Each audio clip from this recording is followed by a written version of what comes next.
이 새벽에 우리에게 주시는 하나님 말씀은 고린도 후서 6장 3절에서 10절까지 봅니다.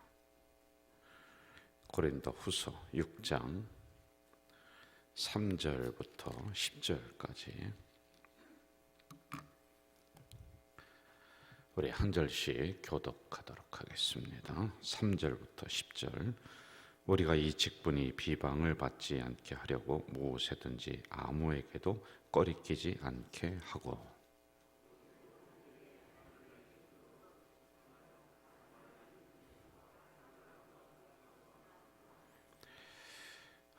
우리 합독하는 걸로 하겠습니다. 같이 읽겠습니다.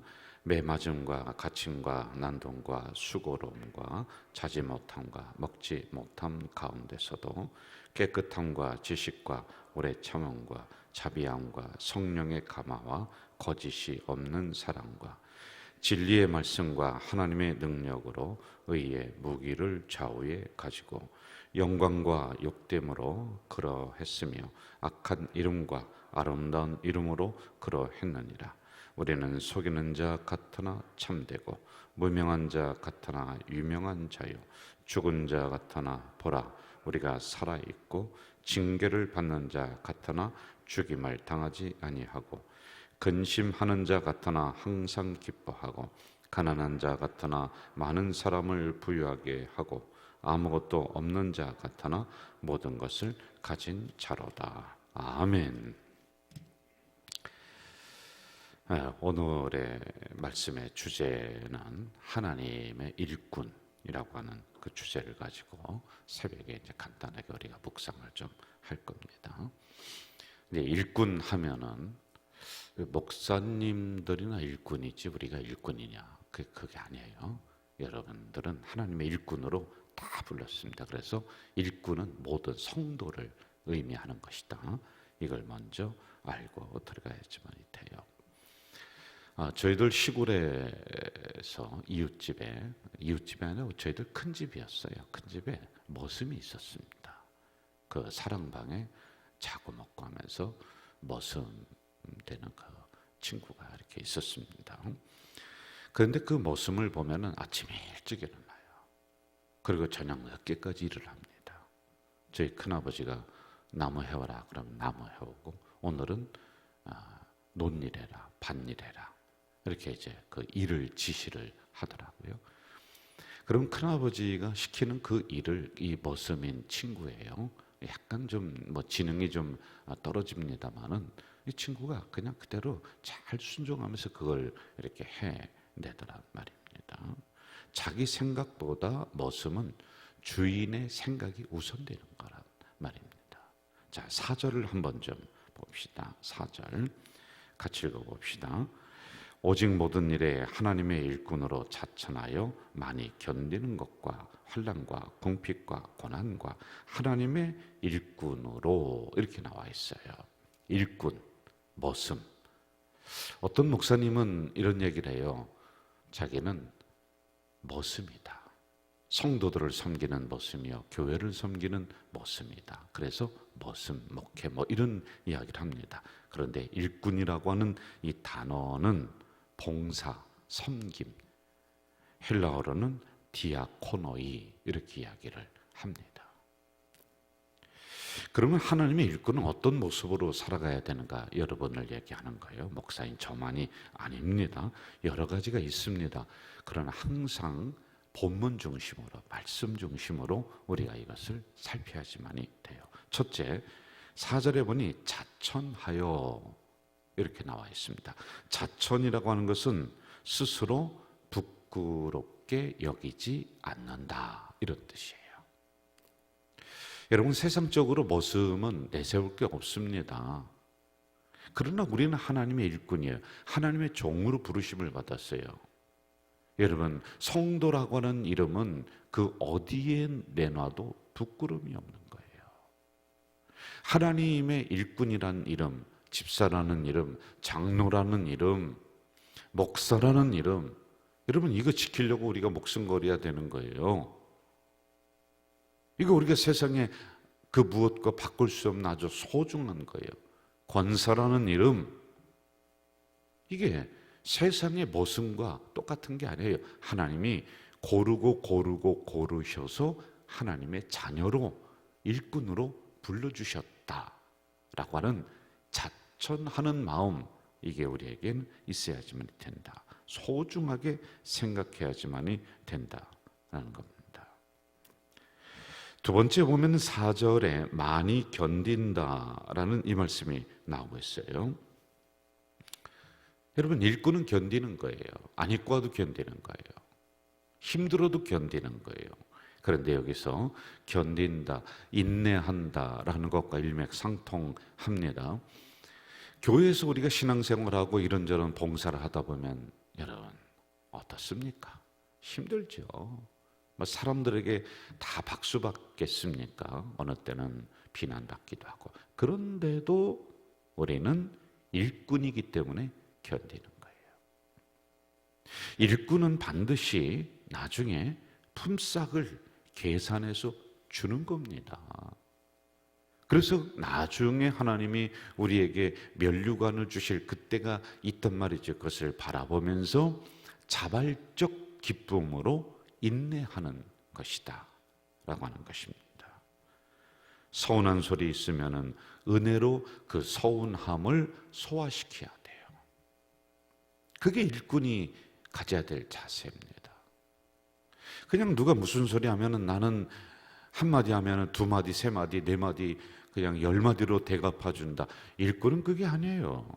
멋은 보니까 우리 큰아버지가 시키면은 말대꾸 안 하더라고요. 그냥 시키면 예 알았습니다 하고서 나무 해오고 밭일하고 논일하고. 우리가 하나님의 일꾼이라며요. 하나님이 부르신 성도인데 하나님 일을 하다가 서운하고 힘든 일이 있다 그래도요 꿀떡 삼키면서 인내하는 거예요. 또 5절로 한번 좀 가봅시다. 5절 같이 한번 읽을까요? 5절 시작. 매맞음과 갇힘과 난동과 수고로움과 자지 못함과 먹지 못함 가운데서도, 이게 일꾼들의 당시의 상황들이었습니다. 여러분 한번 우리가 가만히 생각해 봅시다. 이 바울의 처지가 지금 이렇다는 거예요. 먹지 못하고 자지 못하고 가진 게 별로 없습니다. 우리가 교회 일을 하면서요 돈이 없다고 합니다. 돈이 없던 게 당연해요. 돈 남아돌면은 여러분 그거 가지고 사람들이요 네 거니 내 거니 하면서 쌈박질하는 거예요. 돈이 부족하고 사람이 일할 사람이 없다. 그게 여러분 살아있는 교회예요. 일할 사람이 넘쳐나서 그리고 돈이 막 그냥 철철 넘쳐나서 그게 여러분 좋은 게 아닙니다. 하나님이 부어주시면은 그만큼 우리가 또 사회를 위해서, 선교를 위해서, 우리 교회 운영을 위해서 그게 다 사용되어지는 것. 부족한 게 좋은 거예요. 지금 사도 바울은 일꾼으로 부름을 받고 교회를 섬기고 있습니다. 그런데 못 먹는다는 거예요. 부족하다는 거예요. 배고프다는 거예요. 여러분 더불어서 우리가 한번 생각해 볼 것은 우리 목회자들, 특별히 목회자들 사도 바울과 같이 넉넉하면 안 돼요. 모르겠습니다. 넉넉하신 분들도 있겠지만은 우리 성도들이 헌금하는 것을 가지고 일정 부분 우리 목회자들을 위해서 여러분이 사례금이라고 해서 월급이 아닙니다. 이렇게 이제 드립니다. 그러면은 저 같은 경우도 사례금 주시는 거에 약 30%, 40%는 다시 교회로다가 헌금하고 이러면서 다 또 드립니다. 넉넉하지 못해요. 배고픈 처지예요. 만약에 물질이 많이 쌓인다. 아마 그것 때문에 일꾼의 역할을 못할 것 같습니다. 그래서 목회자가 돈에 눈이 멀면은 삭군 목자가 되는 거예요. 늘 힘든 가운데서 성도들을 생각하며 교회를 생각하며 일꾼은 그렇게 일을 해야지만이 되는 것이다 라고 하는 겁니다. 그러므로 우리 성도들은 이제 여러분에게 좀 불편해도 일꾼은 불평하는 거 아니에요. 일을 하다 보면 어떤 위원회의 돈이 넉넉하지 못할 때가 있습니다. 여러분, 이거 가지고 우리가 무슨 어디 뒤에서 어떤 사람이 아이스케이크 사 먹으려고 돈을 이렇게 주머니에 넣고서 그렇게 합니까? 아니거든요. 이것저것 알맞게 사용하려다 보니까 재정이 부족할 수가 있습니다. 이것 가지고 우리가 불평하고 불만을 토로하는 것이 아니라 이런 가운데서도 우리가 자발적 기쁨으로 인내하면서 이 부분을 감당해야지만이 되는 거예요. 언제 우리 교회가 넉넉했나요? 많은 교회들 보세요. 넉넉한 교회는 제가 볼 때 문제 일어나서 그것 때문에 분쟁이 일어나는 교회가 90% 이상입니다. 그러나 재정이 부족하고 사람이 부족한 그러한 교회들은 늘 열심히 움직이면서 하나님의 일을 해나가는 거예요. 이게 바로 일꾼들이 처지이고 가져야 될 자세이다. 일꾼은 부족한 거예요. 다음으로 일꾼들이 어떻게 살아야 되는가를 6절에서 말씀을 해주고 있습니다. 같이 읽을까요? 6절 시작. 깨끗함과 지식과 오래 참음과 자비함과 성령의 감화와 거짓이 없는 사랑과. 먼저 깨끗함, 이런 얘기를 해요. 성도는 도덕적인 면에서, 윤리적인 면에서 깨끗해야 돼요. 여러분, 야구 시합이나 축구 시합 이렇게 할 때 아주 그냥 그 팀이 형편없이 졌습니다. 계속 집니다. 그러면 선수를 자르는 게 아니라 감독을 교체시킵니다. 그렇지요. 여러분, 우리가 열심히 일을 하면 하나님께 영광이 돼요. 그런데 우리가 참 어디 나가서 시합을 하는데 시합하는 내내 진다, 세상에 끌려다닌다, 그러면은 누가 영광이 갈려지냐면 하나님, 감독 되시는 하나님이란 말입니다. 그러므로 우리는 깨끗하게, 그리고 도덕적으로, 윤리적으로 아주 정결하게 살아야 돼. 그러면은 어떻게 되냐? 아버지가 영광된다라고 하는 이런 의미란 말입니다. 그리고 그 다음에 보면은 지식이라고 하는 단어가 6절에 나옵니다. 지식이라고 하는 것은 소화한다, 다 소화를 하는 거예요. 여러분, 일꾼은 이해할 수 없는 일을 주인이 시킵니다. 이걸 왜 시키는가? 그래도 내가 속으로 소화하면서 그 일을 하는 거예요. 내가 다 알아서 합니까? 다 이해돼서 우리가 합니까? 그냥 받아들이면서 내가 속으로 소화시키는 것이 바로 일꾼이다라고 하는 겁니다. 특별히 교회 생활을 하면서 이러한 부분을 우리는 많이 겪습니다. 이해가 안 돼요. 왜 내가 그 부서에 가는지, 이 일이 왜 우리에게 와 있는지, 내가 왜 거기에서 봉사를 해야 되는지. 어느 때는 그거 주차 봉사도 내려놓고 싶고 다 그렇게 될 때가, 마음이 올 때가 있습니다. 그런데 여기에도 하나님의 뜻이 있겠다, 하나님의 섭리가 있을 것이다 라고 하는 소화하는 마음으로 우리가 신앙생활을 해야지만이 되는 거예요. 제가 한동안 아버지를 도와서 농사를 지었던 적이 있습니다. 근데 아버지가 시켜요, 뭐를 하라고. 근데 내가 볼 때는 왜 저 일을 시키는가? 그거 하면 안 되는 것 같아요. 다른 일을 해야 될 것 같아요. 이해가 잘 안 돼요. 그런데 아버지가 시키는 것을 하고 나면은 그 다음에 한참 지나서 그때 그 일을 한 게 순서상 맞는 것이구나, 이걸 느끼겠더라고요. 알겠더라고요. 나는 몰랐는데 지나고 나니까 알아요. 그런데 아버지는 일머리를 알아서 모든 걸 다 지금 보는 거예요. 그러면서 그 일을 하라고 이렇게 시키고 있는 거란 말입니다. 여러분, 바로 이런 것과 똑같은 거예요. 내가 이해되지 않더라도 하나님의 뜻이 있다, 하나님의 섭리가 있다라고 하는 이러한 마음으로 내가 소화하는 겁니다. 자, 그 다음에 6절에 보면은 자비라고 하는 단어가 나옵니다. 하나님의 일꾼은 교회 일을 감당하면서 이런저런 일을 당하지만은 자비의 눈, 사랑의 눈, 긍휼의 마음, 이것으로 바라봐야 돼. 안 그러면은 여러분 신앙생활하다가 12번 다 도망갑니다. 12번 다 시험 받습니다.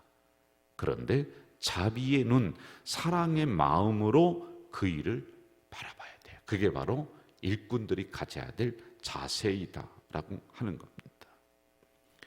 그리고 6절 마지막 부분에 보면은 성령의 감화와 거짓이 없는 사랑, 이렇게 나옵니다. 성령의 감화. 우리가 신앙생활 하는데 날마다 기쁩니까? 아니죠. 힘들고 어려울 때도 있습니다. 교회를 하다가도 시험될 때 있습니다. 그런데 그럴 때는 사람의 격려도 필요하지만은 성령의 감화, 성령의 격려, 성령께서 힘을 주시고 하나님이 힘을 주시는 이게 필요한 거예요. 하나님이 여러분들 신앙생활할 때 지치지 않게 적절하게 하늘의 힘과 능력을 주실 줄 믿습니다. 이게 우리에게 반드시 있습니다. 자, 7절로 가봅시다. 7절 같이 읽겠습니다. 진리의 말씀과 하나님의 능력으로 의의 무기를 좌우에 가지고. 일꾼을 내보낼 때, 머슴을 내보낼 때 보니까요, 다른 건 뭐 잘 못해줘도 연장 하나는 기가 막히게 잘 주더라고요. 왜? 일 잘하라고.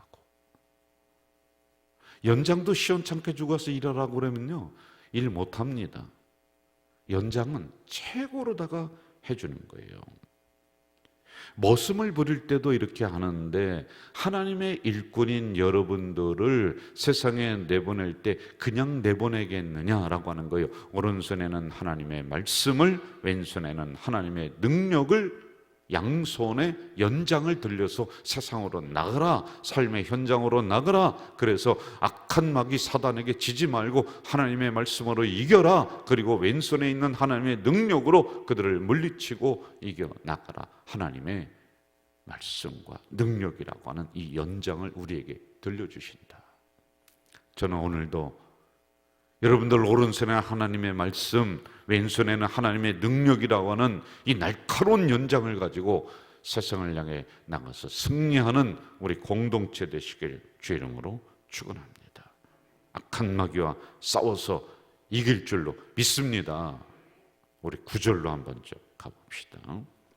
9절 같이 읽읍시다. 시작. 무명한 자 같으나 유명한 자요, 죽은 자 같으나 보라 우리가 살아있고, 징계를 받는 자 같으나 죽임을 당하지 아니하고. 10절. 근심하는 자 같으나 항상 기뻐하고, 가난한 자 같으나 많은 사람을 부유하게 하고, 아무것도 없는 자 같으나 모든 것을 가진 자로다. 세상의 모습은 별로 가진 게 없지만은 하나님의 일꾼은 제가 아까 얘기했죠, 반드시 품삯을 계산해서 주는데 9절과 10절의 말씀을 주는 거예요.